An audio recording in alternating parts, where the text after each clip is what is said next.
Welcome to CTV News, your Canada. It is Wednesday, November the 26th. We'll bring you profiles of fascinating Canadians and stories about your community. Thanks for watching.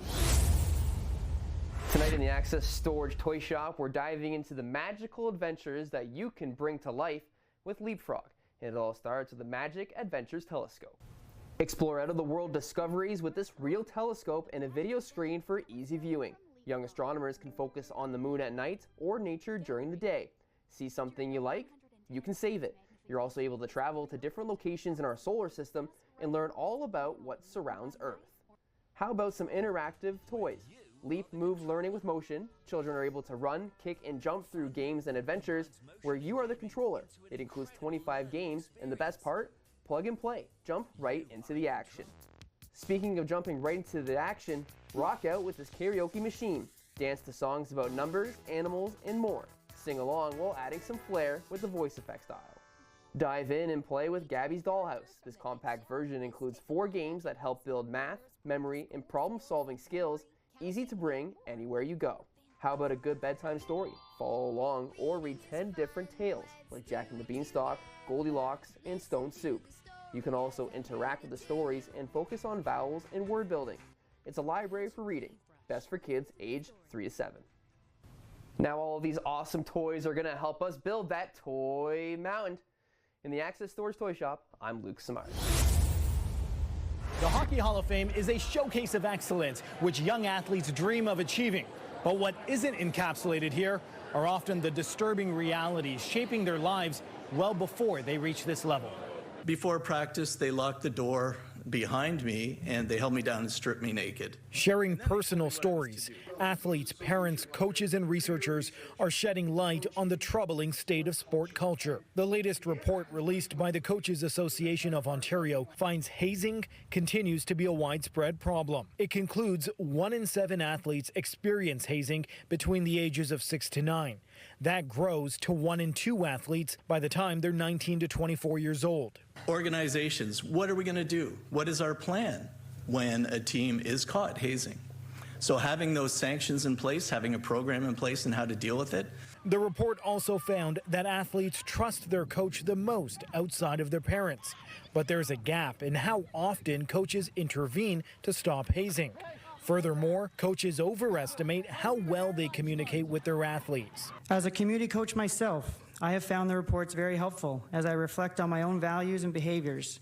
I found myself thinking critically about how to stay true to those values in times of high pressure and intensity in the playing field. Another key finding is the role of parents, often putting pressure on performance instead of participation. Maybe even just ask them, like, could you give me a color to describe your emotion? 1 out of 10. Could you use an emoji to describe how you're doing? And then invite that conversation to really ask, how are you doing? A pathway toward protecting positive sport culture in Ontario. Rahim Ladani, CTV News. Year 6 for the Halifax Thunderbirds is just around the corner and fans are ready. He scored! Some Nova Scotians are getting ready for the season in a different way. Leo McGraw is one of 2 players from the province who will be on a National Lacrosse League regular season roster. It's an honor, honestly. It's something I'm really excited about and really proud of. Something I've been working for a long time. This was a dream of mine since I was a little kid. The other is Philadelphia Wings defender Alex Pace. And there's his score. Coming home to play is always a big deal. For me, it's always special because, I have lots of family and friends, and, I grew up going to Moosehead games there, so to be able to walk on the floor and play is always a special feeling. The sport has grown about 20% year over year in Nova Scotia since the pandemic.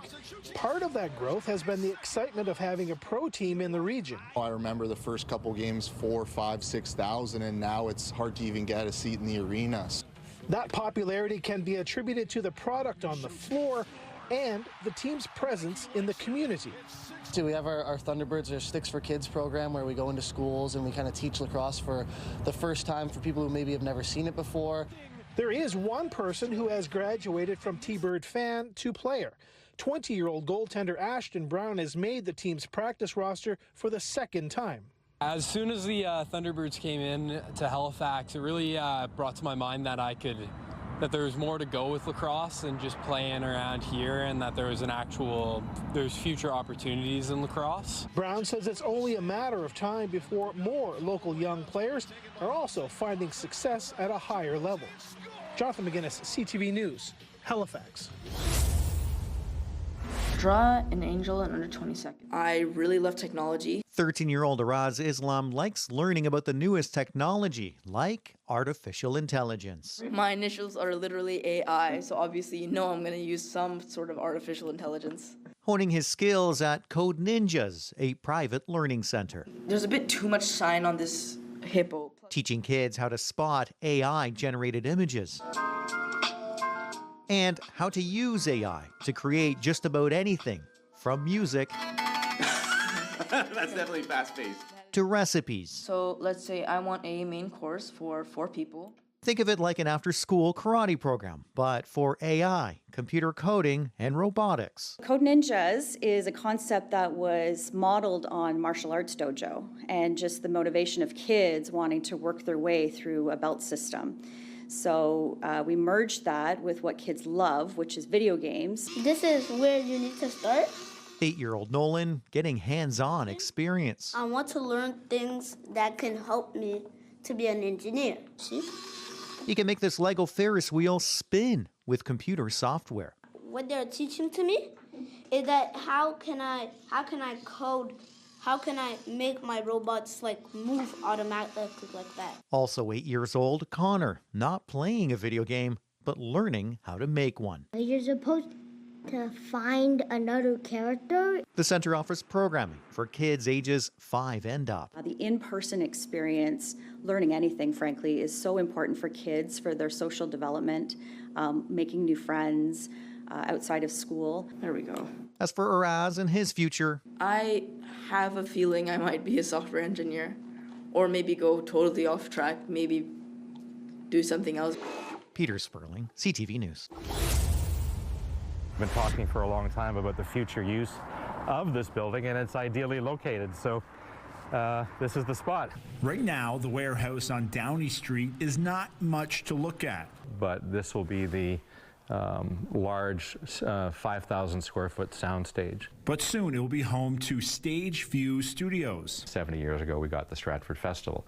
What is the next generation that's going to amplify the work that's already been done here? Locally born and raised, Craig Thompson is the president of Ballinran Entertainment, who for the last 30 years has been producing mostly documentary films. Thompson says he knows firsthand there is a market for this type of product. Right now, I'm going to Toronto to use production resources. Why not do it locally, create local jobs? With more large-scale productions filming in the area, Thompson says there's a growing need for a professional facility. There's going to be offices, production equipment, production facilities, and all sorts of other assets and resources that anyone can use for their production. Located just outside the heart of downtown, optimism is high. Stage Views could be the start of something big. So the idea of TV film production and a year-round facility in here is a real boon for Stratford's creative community, especially for those that are impacted at the seasonal nature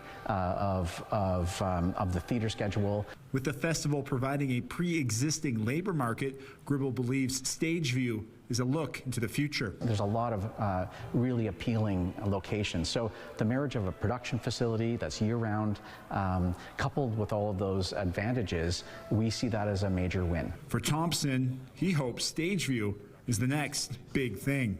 I believe screen content is the next thing that will support the existing arts infrastructure, not only in Stratford, but across southwestern Ontario. Project planning is still underway. Thompson hopes to start construction next year. Jeff Pickle, CTV News, Stratford. It's not every day that your job as an anesthesiologist leaves you floating as though you are in space. But for Dr. Matthew Turnock and his Canadian team, that's exactly what it was like as they experienced microgravity for the first time. It was a blast for sure. Very intense, but a lot of fun. The team was on a mission to find out how anesthetic drugs would behave without gravity. In space, giving an anesthetic is challenging because of the space and volume requirements. And also, a lot of the anesthetics we give are inhaled. So So if there's an accidental circuit disconnection, the entire crew of the spacecraft could be anesthetized, which would be a really bad thing. Dr. Turnock says they developed a model of a spinal canal and filled it with simulated spinal fluid. There's a chance the medication could float up to the brain. Sometimes we see that here on Earth. We call it a high spinal. Their temporary lab was in France, an Airbus A310 that would climb and then drop to create brief periods of weightlessness. Every time the aircraft crests that peak, you get about 25 seconds of zero gravity. And it's not simulated, it's a real zero gravity, exactly how an astronaut would feel in space. And during these moments of weightlessness, they conducted their research. If we remove gravity, we hypothesized that the medication actually wouldn't spread at all, which is what we found. And so this risk of a high spinal of the medication floating to the brain is probably not actually a warranted risk. What they discovered was actually the opposite problem, that the medication doesn't spread enough to work. All this leading to more questions and a quest to find answers through future space research. Michelle Bernoro, CTV News. I cry every single day. There's nothing to look forward to. Over the last year, Shirley Fortin has only left her apartment twice. It's officially been that long since 285 Lord Street has had a working elevator after it was shut down for repairs in November 2024. I've been so depressed, not being able to go outside and enjoy myself or to get out of here. The company can't come because most of my friends are elderly, so they can't come up the stairs. So basically, I've been living alone and on the phone every single day trying to find a solution to the problem that we have here, or to be accommodated, because management hasn't accommodated us whatsoever. Fortin and many tenants in the building are either elderly or have a disability, making the daily climb up and down 5 flights of stairs impossible. A lot of us are disabled, and a lot of us are unfortunately on assistance, but we're still having to pay for things like I get my groceries delivered through Instacart, for example, and that's an extra monthly fee. I get my laundry done because I can't bring it down 5 flights of stairs. People who are on assistance shouldn't be having to pay these extra fees just to get stuff done, just to be able to live with dignity. The building is owned by Centerville Nonprofit Housing, who did not respond to our request for an interview, but it is run by Luxor Property Management. Gustafson says communication from management has been inconsistent. We're being told like we don't deserve information. And we're told that, oh, we'll give you an update when we have information, but then we go months without hearing anything. So it's really frustrating. While the property manager at Luxor declined our request for an interview, they say the elevator service company is collaborating with the TSSA in the hopes of restoring service by the end of this month.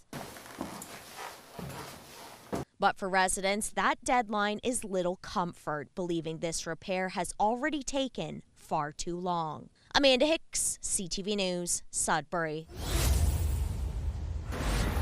The front of Matt DeRoche's apartment in Carleton Place has become the scene of a new Hollywood movie. He told me Michael Cera and Pamela Anderson were going to be in it, and I was stoked. I was freaking stoked, man. It's Michael Cera's directorial debut, and he's picked downtown Carleton Place as a feature location for his film, Love Is Not the Answer. I spoke to him for like a few minutes, and he was like thanking me for letting me use my house, or letting him use my place, and I was like, dude, you don't have to thank me, man, anytime. I told him how much I love Superbad, and he loved that. It was awesome. The anticipated rom-com stars Pamela Anderson as her character learns that love may not be the solution to all of life's problems, and features big-name co-stars like Jamie Dornan. We've had more than a few movies shot here. We've had them shot at inside the town hall, in many of our businesses downtown, and a few homes around the area. So it's always neat to see your local hometown as part of these big movie productions, and this is one of the bigger ones for sure. The chance to catch a glimpse of the stars drawing big crowds in the small town. It's fun to see somebody that you've seen in other movies, and yeah, so between Pamela Anderson and Michael Cera. It's kind of cool. We haven't seen a lot. We think we saw Pamela Anderson cross the street. Oh, I love watching all the background stuff, watching the background actors, but we're really hoping to see Pamela Anderson or Jamie Dornan. Pretty cool. Always in Carl Place, so looking for the big actors. This isn't the first and likely won't be the last big screen movie filmed in the Ottawa Valley, which is becoming a hot spot for Hollywood's elite. There was another movie filmed here too. It was Fat Man, and Mel Gibson was in it, and I got to watch them film up the street too. I didn't get to meet him though, but I was excited for that to come out. When it came out, sure enough, my building and my bedroom window was in the movie. Dylan Dyson, CTV News, Carleton Place. A consistent classroom trend has emerged among students over the last few years. We noticed that the students were having problems with homeworks. Alain Laberge believes AI and other online tools have played a role in this shift. The school division he works for recently issued new guidelines for teachers recommending that homework be assigned in moderation while encouraging students to read on their downtime at night. We have not forbid homework. What we're telling them is the easiest thing and one of the best thing is to read. Laberge believes AI is impacting how students complete their homework. They would just simply turn around and ask AI questions and just write down the answers, which we believe is not really useful.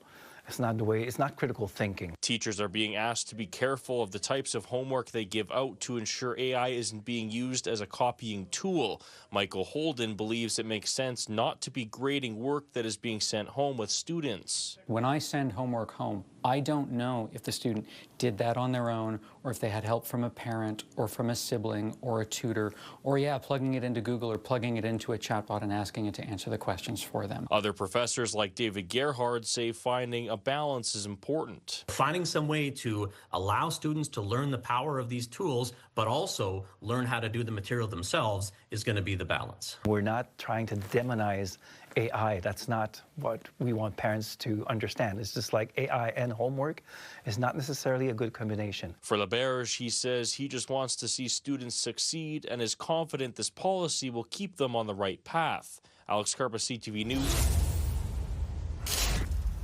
Charleswood resident Bob McWilliams says he never expected to be raking autumn leaves this late.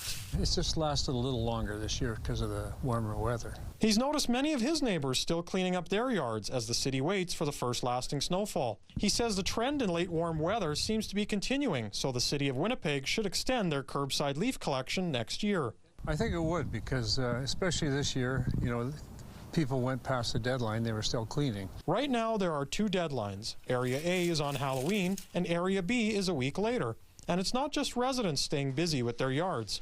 Grant Newman, owner of Maintenance Brothers, says he has never been to this many homes this time of year helping customers get rid of their leaves. On average, we usually do about 100 to 150 a year. We've almost done 200 this year because of the way the weather's been. He says it was very unusual working this late into the year, so late that leaf removals may overlap with snow removal. His last leaf collections were November 21st, weeks after the city deadline. I heard a lot of people, they called me to pick up their stuff because the city already finished their cleanups. Ross Eady, City of Winnipeg Waste and Water Committee Chair, says the city did extend the deadline for a second year, but warm weather is hard to predict, and so scheduling can be a challenge. You have to do it fairly in advance to let the company know they're going to have crews out there picking up yard waste. So there is some difficulty in hindsight. Joseph Bernacki, CTV News, Winnipeg. Kiki, the red panda, enjoys a snack in her recently refreshed enclosure. That's my problem. The upgrade, Himalayan inspired, with new climbing structures, boulders, trees, and shrubs. More habitat upgrades like this are included in the Valley Zoo's new 15-year plan. Animal well-being is the principal underlying theme and priority for this plan. Improvements for the existing animals are just one part of the plan. It's also hoped the zoo can be home to many new species, with a particular focus on animals suited to the cold. Coastal Arctic is really a coastal story. We want to really focus on water. We're looking at doing puffins and mures. We're looking at taking the zoo's already existing reindeer and Arctic foxes and doing an exhibit there. an even bigger undertaking for the proposed coastal Arctic space, bringing in polar bears and sea otters. The plan includes a large habitat for these animals, with an indoor and underwater viewing area. Most people love polar bears, and the chances of most of us getting to see a polar bear in our lifetime or care about them or contribute to them, unless you are going to the Arctic, you're most likely not going to see them. One of the zoo's most beloved and controversial residents, Lucy, is also getting a new home. Officials say the 50-year-old elephant is moving to the space the Grevy zebras just moved out of. Construction to make this place Lucy-friendly is set to start this spring. That means expanding her indoor facilities and her outdoor facilities. The other improvements, which also include an aerial trail, education center, restaurant with a view, and parking lot revamp, are at least 5 years away and still need funding. It's in the hundreds of millions of dollars, but again, that's why we've been strategic and are phasing the approach. The Valley Zoos Development Society says by releasing this plan, it hopes to inspire both private and public investment. It says any funding request to council won't be until after the 2027-2030 budget cycle. Sasha Petramala, CTV News, Edmonton. Sean Hutchinson is watching a video of who he now calls a friend who he'd once named after himself. I jokingly said, well, we might as well name her Shauna. But in the end? It was Moira. And in the beginning, when Sean was on his boat, Moira was an unexpected discovery hidden under kelp. The head popped up and looked at us. Oh my God moment. She was a sea turtle who Sean knew was nowhere near native to the area. It would kind of follow us a little bit, almost like asking for help, really. And that's when Sean remembered hearing about a friend whose wife was a marine zoologist and called Dr. Anna Hall. I dropped everything. Sunday dinner was still sitting on the counter. I just left. The turtle was far from its more tropical home, only the second ever sighted in BC, and suffering from severe hypothermia. It sort of looked like a creature that was moving toward the end of its life. So Anna raced to orchestrate a rescue at sea, while more volunteers scrambled to borrow a wheelbarrow and secure cushions to create a carrier for the creature on land. Sure enough, a wheelbarrow does fit in the back of my car with a large sea turtle in it. During the 5-hour journey from Vancouver Island to the Vancouver Aquarium, Sean sat in the back, keeping Moira hydrated, and staff at BC Ferries stepped up to ensure the turtle got on the first available ship to the mainland, before being rehabilitated over the past 8 months by a team from the Marine Mammal Rescue Center who named her Moira. Everybody was so happy that the turtle had made it to the people who know how to care for her. And today, the first caring person Moira met is watching the final footage of the turtle being assessed at SeaWorld in San Diego and equipped with a tracker to monitor her safety before finally being released into the wild. It's humbling to finally know she's back in the wild where she belongs, and that it was a full inspirational story. A story with an enduring epilogue now that Sean and his wife are expecting a baby girl. I mentioned we should name her Moira, but it's up for discussion right now. And while Sean is thankful for all the turtle toys they received at the baby shower, the greatest gift is knowing that Moira is back home. Adam Swatsky, CTV News, Saanich.